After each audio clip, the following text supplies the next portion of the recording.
Hello, West Michigan. This is Grand Tap Media Business TV. My name is Pamela Keim, your host. The spirit of the show is to introduce West Michigan to all the wonderful businesses, nonprofits, and leaders that help us thrive. We're here today recording in the Grand Castle Library once again. Thank you, Roger Lucas, for allowing us to record here. But I wanted our guest to experience the Grand Castle. He's visiting this area he's not new to the area, but to the Grand Castle he is. So I love recording out of here and showing people how wonderful this is, and we'll talk a little bit more about that later and get his take on this. So I would like to introduce a very special guest for you today. He has started a nonprofit that helps reduce veteran suicide. It's called Tango 3. He's going to be doing an event at Mission Barbecue on Wednesday, November 11 at Veterans Day, and he has an interesting little twist in how they raise money. So I want to welcome Jerry, I'm going to say this right, Alcorn. Like all. Okay, to the show, and I'm going to shake your hand. All right, okay. thank you. Thank you so much for being here, and we're going to learn a lot about what Tango 3 is and what the event is going to do and what you're raising money for and why you even started this nonprofit to help veterans. So thank you very much for here. So let's roll. So let's share a little bit about who you are and why you started this organization. Well, thank you, Pamela, first of all, for inviting me here. A beautiful venue. If anyone that's not been here, I would highly suggest I don't know if they can. Someone off the street? It's amazing. The views are incredible. Yes. Here from the library, looking at the windows, the views are beautiful. It's a beautiful library. It looks like something you'd find in a Victorian home or something.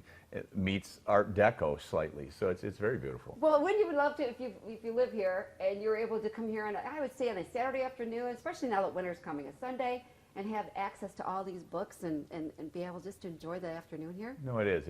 It's really beautiful. And again, I look at the views. I mean, this one is to the courtyard is quite amazing. Yes. And the other over there, I mean, it almost mimics a little bit of southern Bavaria, where, some of this, you would find a castle like this. Well, you've traveled around the world, correct? I have. So you can say that. Thank you for being here. Okay, so let's talk about what you have going on with Tango 3, and I want everybody to learn about this organization. Absolutely. So your first question now, okay. All right, a little bit about who you are and, a little bit what is the spirit of this. Okay. Okay. And to your listening audience, hello, my name is Jerry Alcorn. I am a veteran myself, which makes sense for this starting the veteran project. I'm a veteran. I come from a long line of veterans in my family. As a matter of fact, of my 4 brothers and I, there's 2 former Marines and 182nd Airborne, 100% disabled, unfortunately. And there's an entire line of, I think we cover all branches in my family. Really? Oh yeah, all branches between my family members immediate to all the way to my grandfather or great grandfather being a member of the Buckingham Palace Guards, to my grandfather being an instructor at West Point, to we cover the whole gamut. And also when I first got out of the Marine Corps and I came back to Michigan, I worked my way up in what's called the Marine Corps League. I don't know how many of your listeners are familiar, but think of a veteran service organization like the American Legion, the VFW, the DAV, and those are the top 3. They go back and forth. It's always American Legion is the number 1, and then the VFW and the disabled veterans vie for 2nd and 3rd place. And then the number 4 is the Marine Corps League. And I worked my way up and became what we call Commandant. Marine Corps is the only one that uses that terminology, but Commandant for the Department of Michigan Marine Corps League, which is like saying the state commander for the VFW or the American Legion. And I've done that, staying very active with veterans issues for decades. I've been very active with Toys for Tots, which is owned by the Marine Corps. A lot of people don't know that. You do run it over on the other side of the state. Exactly. In the county that I live, I've actually done it there for 15 years, but I've been involved with Toys for Tots for decades. And other organizations like Kiwanis and other veterans organizations. So to me, it's just a philanthropic nature is just part of who I am, and it has been for decades. I will have to say, I've met a lot of veterans, and not everyone has gone as far as you did to raise money. And what does it mean to be, what's it, Tango 3? What does that even mean? I mean, people might see that, but you know what that means. Can you share with us what that name means by putting that out there? Well, yes, and really the catalyst for Tango 3, and I guess I have to back up to the whole project, right, the Jerky Okay. Veteran Project. Right. A few years ago, I was reading a report that was put out by the VA, the Veterans Administration, and to my knowledge, it was the largest report that they had ever done in their history. They looked at the records of over 55 million veterans from 1979 to 2014, and the main drive of this search, if you were, this report was on suicide. Okay. And at the time that I was looking at the report, there was three takeaways for me, three main ones. And that was one, that the largest block of veterans that were committing suicide was 50 and over, which kind of threw me, I'll be honest. That one, That kind of surprises me too. yeah, that one kind of threw me. But then after I thought about it, it seemed to make sense. And then the fastest growing block that I think many more people are aware of is that younger block, that 18 to 34. That's Okay. the fastest growing block of veterans. And then I think a very interesting takeaway, which actually I think was the catalyst, but is also very telling for the Veterans Administration. And what they found in this report was that for every 20 veterans that committed suicide a day, 14 of them would have nothing to do with the VA. And so that was really telling. You're saying 70% of the veterans that were committing suicide had nothing to do with the VA. So there was some kind of trust issue, something going on that they Something needed broken. to address. Yes. So that was the catalyst. And from there, what happened is I was having a conversation with one of my colleagues who in the business world, he and some colleagues, they build platforms used around the country in hundreds of applications, mostly working with hospitals or other organizations like that. Yeah, you states. shared that with me. So interesting. And basically what they do is they have a platform. It's in my opinion, it's probably one of the best in the entire world. They've been involved in this for over 20 years. And what they do is they have a very unique take on what they do. The end state is they drive better patient outcomes. That's the whole thing that they do. Which everybody's looking for today. Yeah, isn't exactly. it? Better patient Exactly. outcomes, and at the same time, if on the backside that also helps the organization save money, believe it or not, by driving better patient outcomes, you actually drive and save more money for the organization. It's interesting how it works. But having said that, so their platform, like I said, they've probably got the deepest dive, 20 years plus experience, hundreds of applications, to include everything from opiate addiction to postpartum depression for mothers, Right. to actually doing a program in Kenya, Africa. They worked with the largest hospital complex in Kenya, Africa, to help turn the tide there, because I understand women of African descent have the highest mortality rate, and their children do, of any other group of women on the planet in childbirth. So it's fascinating. So they actually raised that, turned that around by number-wise, almost 2,000%. Wow. So Okay. looking at these things and what they had done in the U.S., I realized I know that we could tweak this. I was talking to my colleague Roger, and I said, I know that we could tweak this for suicide prevention. We're never going to end it, sadly. That's that the is the reality. sad reality of it. Because it's as complicated as every individual that commits suicide or chooses to kill themselves. Let's be brutally honest about it. Right. So you're never going to end it, but I know based on everything else that they've done that we could put a significant or have a significant impact on this. And so that was the first thing. In long term, we also thought of wanting to do something with the survivors of suicide, because something that people don't talk about, whether it's veterans or in the civilian community, is that there was a study done recently by the University of Kentucky, and I apologize, I don't remember the professor's name, but they did a very interesting study, and they found that well over 100 people were negatively affected for life because of one suicide. And if you think about it, you say, okay, depending on their age, you're probably talking parents, siblings, significant other, children, Neighbors, cousins, colleagues. neighbors, colleagues, etc. Right. It's very easy to see how you could get to that number. But another interesting statistic is that for every one suicide, I make the analogy, it's like throwing a stone into a pond, right? Sadly, that stone is gone, it's sunk to the bottom. But those concentric rings that go out, the closer someone is to that individual, the more likely they themselves are to down the road commit suicide. I know when you said that to me, I was stunned, because I don't know, we're all like, we hear, you know, and in our own community, we hear about suicides and stuff like that, and we don't realize how it affects us. The impact of it is to their neighbors, their family, their, Yeah. you know, It's so horrible. sad. It's that guilt feeling of, what did I miss in that last conversation? As a matter of fact, it's something that actuaries in life insurance have known for decades. I mean, if you get any insurance worth any amount, one of the questions is going to be, has someone close to you committed suicide? Because they know that your odds are going to be off the charts, so to speak, compared to a regular person walking down the street. So it's sad. It's sad, but it's a reality. It is sad. And It you is have to sad. look at it in that regard. So that was the catalyst. And I thought, you know what? We've done these things around the country, around the world, and we've had such a positive impact, and I know my colleagues can do this. And again, sadly not end it, but certainly have a significant impact. So we started that. And, okay. So after you decided to tweak the platform, what had happened next with you and your colleagues? What did you get? Next move? Yeah, the next move was, believe it or not, we actually spent a good portion of the next 2 years meeting with senators, congressmen. Actually, even in the state of Michigan, it was called, not testified, but we presented to the House of Representatives, their veteran committee, on the platform. We've talked to high-ranking military officials. We've spoken with, at the time, high-ranking members of the VA. Okay.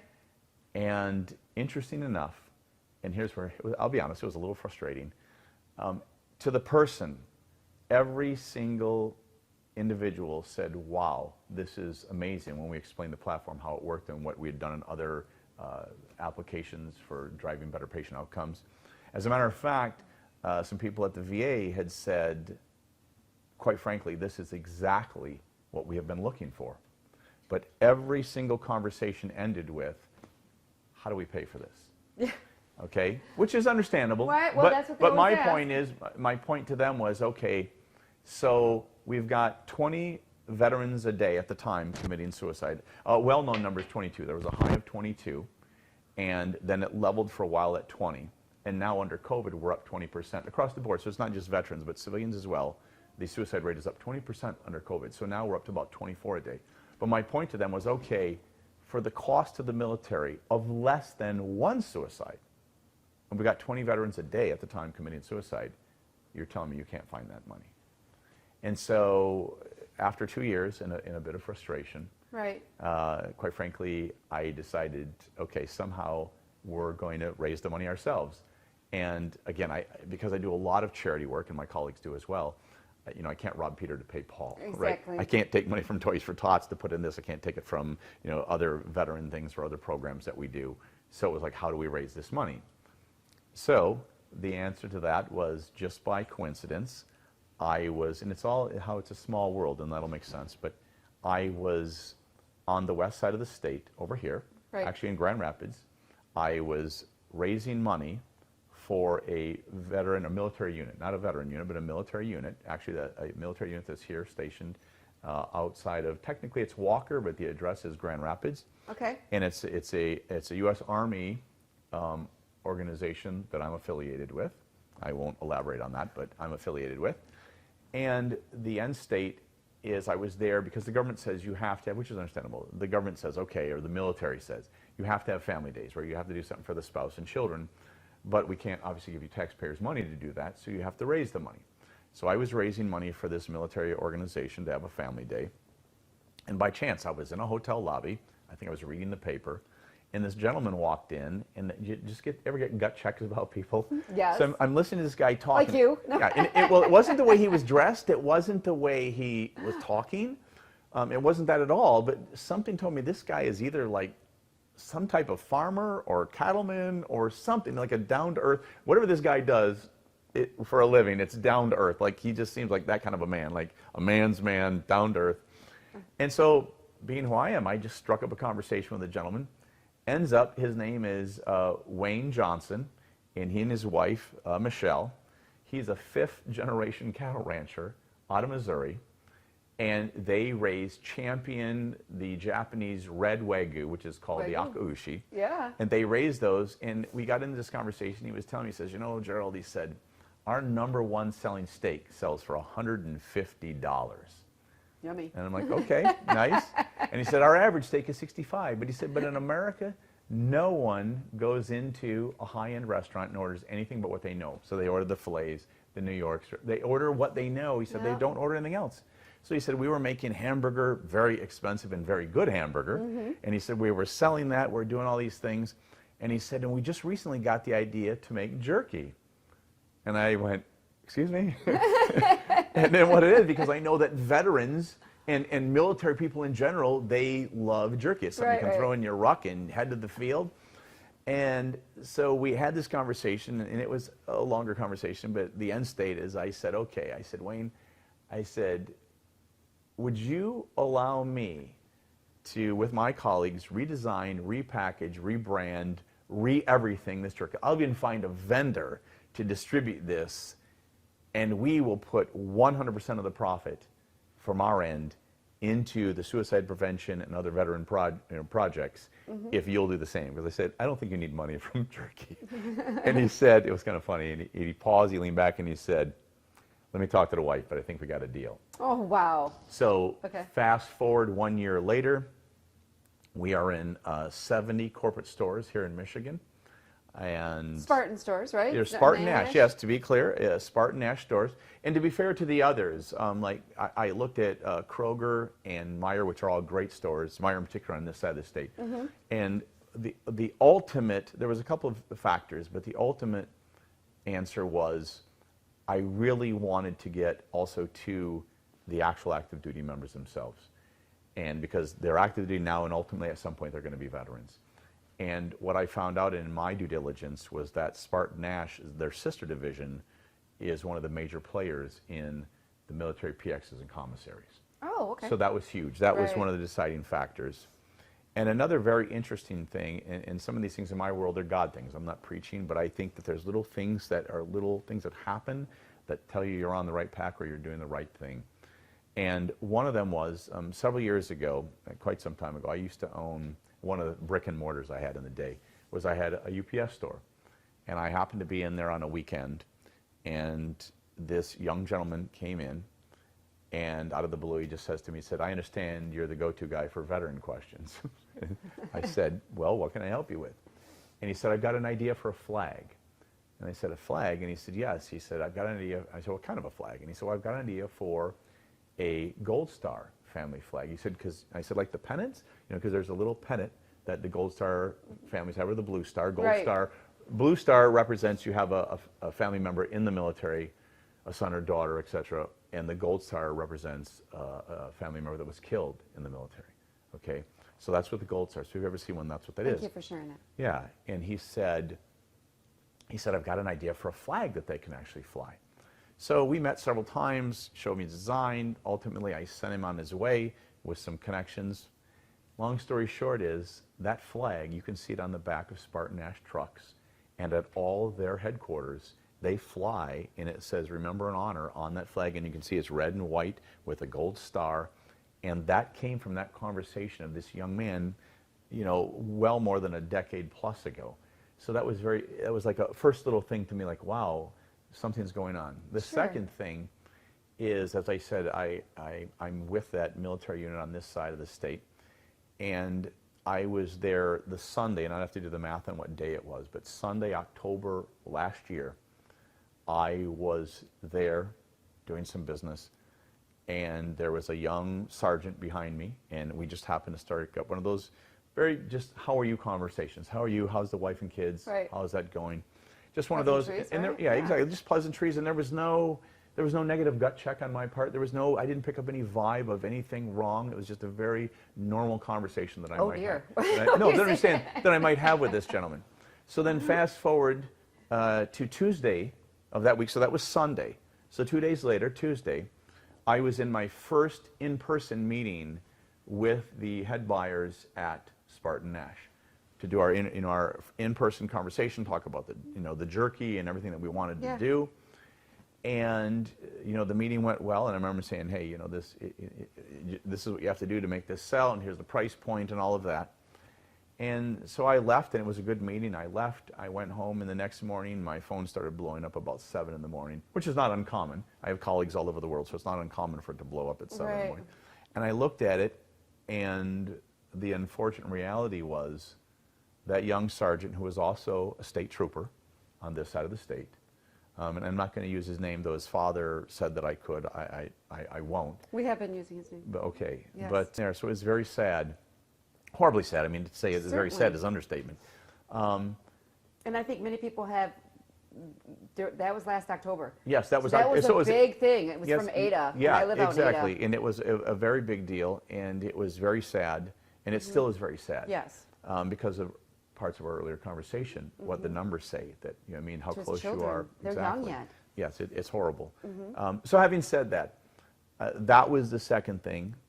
And so I said, man, in my mind, that like I'm on the right track. I'm doing the right thing. This is making more and more sense. There's these little signs like you have to stick with this. Right. And so what happened was, fast forward, everything was going well. We designed the bags. We got everything out there. We did what's called a soft launch, okay, into the 70 corporate store. We could work out the logistics, and we pushed the jerky into the 70 corporate stores.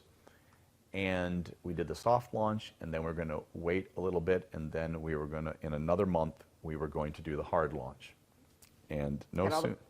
Those soon. When was that? When was that? What month was It it? was exactly when COVID hit. I mean, but where people were like, oh no.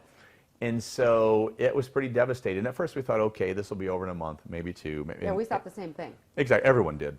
And as it dragged on, well, what happened is, well, that was a major part of our plan for launch. I mean, because what we were going to do is we had these packages, literally cases and cases of these jerky that were in non-resealable bags that are larger pieces that were meant to be cut into smaller pieces. You put in a little cup, and you tell someone about the jerky, and you say, hey, by the way, we are, to our knowledge, we are using the most expensive beef in the United States. I will tell you it's delicious. Okay, in the United States to make jerky. That's number Right. one. So, and let me back up. The only way possible that we were able to hit the shelf at $6.99, which is what I was told for a new launch, a new jerky, they were saying, we don't care what it's made out of, you have to hit at $6.99 and not any higher to start. The only way I was able to do that was to go back to everyone from the cattle ranch forward through every bit, from the processing to the jerky maker, to the bag maker, to the people that distribute it. I mean, everyone in this process, I had to say, can you please take a smaller cut than what you normally would so that I can hit the shelf and at least have maybe about a quarter, and literally about a quarter per bag to put towards these projects, okay, the veteran projects and the suicide prevention, and in long term, the survivors of suicide. And God bless them, they did. Everyone pitched in because of the cause. They pitched in and they did this. But still, no one could have anticipated the COVID. Right. And what that did is where we were going to have our major launch, and people would understand not just the quality of the beef that we're doing, they would understand the project, and that all the profits were going into veteran programs in suicide prevention. Okay, that, boom. I mean, and they would spread the word, ideally, and it would just spread, and then we were supposed to then go, in September, I was supposed to go to 6 major meetings around the country to get into the PXs and commissaries, CONUS and OCONUS, which means in the continental U.S. and outside the continental U.S. for the PXs and commissaries, and that just came to a complete stop. And the purchasers for the PX and commissaries, my understanding is they don't want to talk to anyone. We were ready, we were right there at the gate, and they now don't want to talk to anyone until COVID's over, which makes no sense to me. Who knows when that's going to happen? Yes. So I'm still fighting that battle. But my colleagues and I, out of our own pocket, and I want to make this clear, this is not government money, this is not a grant, this is not taxpayers' dollars. We're not rich, okay? But the bottom line is we've got hundreds of thousands of dollars tied up into this, okay? But we keep floating it because we believe in this project. We believe in it, and we're just trying to get the word out there and say, help us out. And matter of fact, we're even going to a new bag where we've taken the design, and if you see it, you'll know what it is. And I'll get you some pictures. You can put it up on the web later. That'd be great. But we're going to a new bag design, and actually we made about 22,000 of them in honor of this anniversary, sadly, of this anniversary date. We kind of inversed the little logo at the top of the bag that we have, and then after this bag run, we're going to go back to our normal one.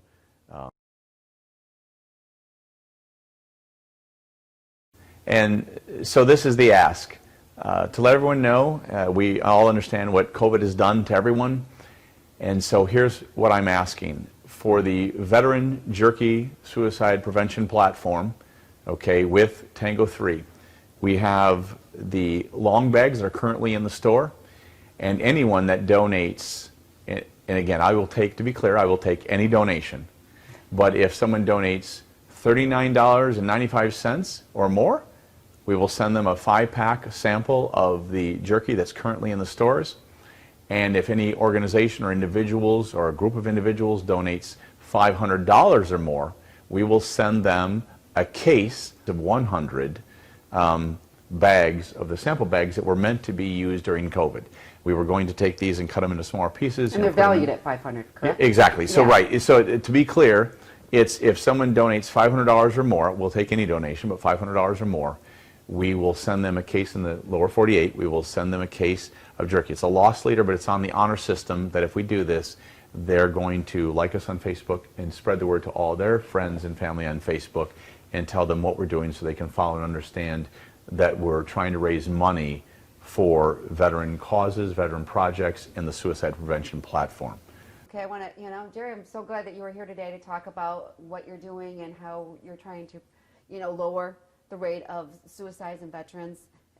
Veterans are pretty much really close to my heart. We like to raise money for them. The Sea Cadets, we shared about a little bit about that, what my husband and I does. But talk to everyone, how can they reach out? How can they reach you to get involved, that may want to make a donation, might want to try that jerky they have at the warehouse there, but you know what I mean? Yes, the best thing to do is to go to tango3.org.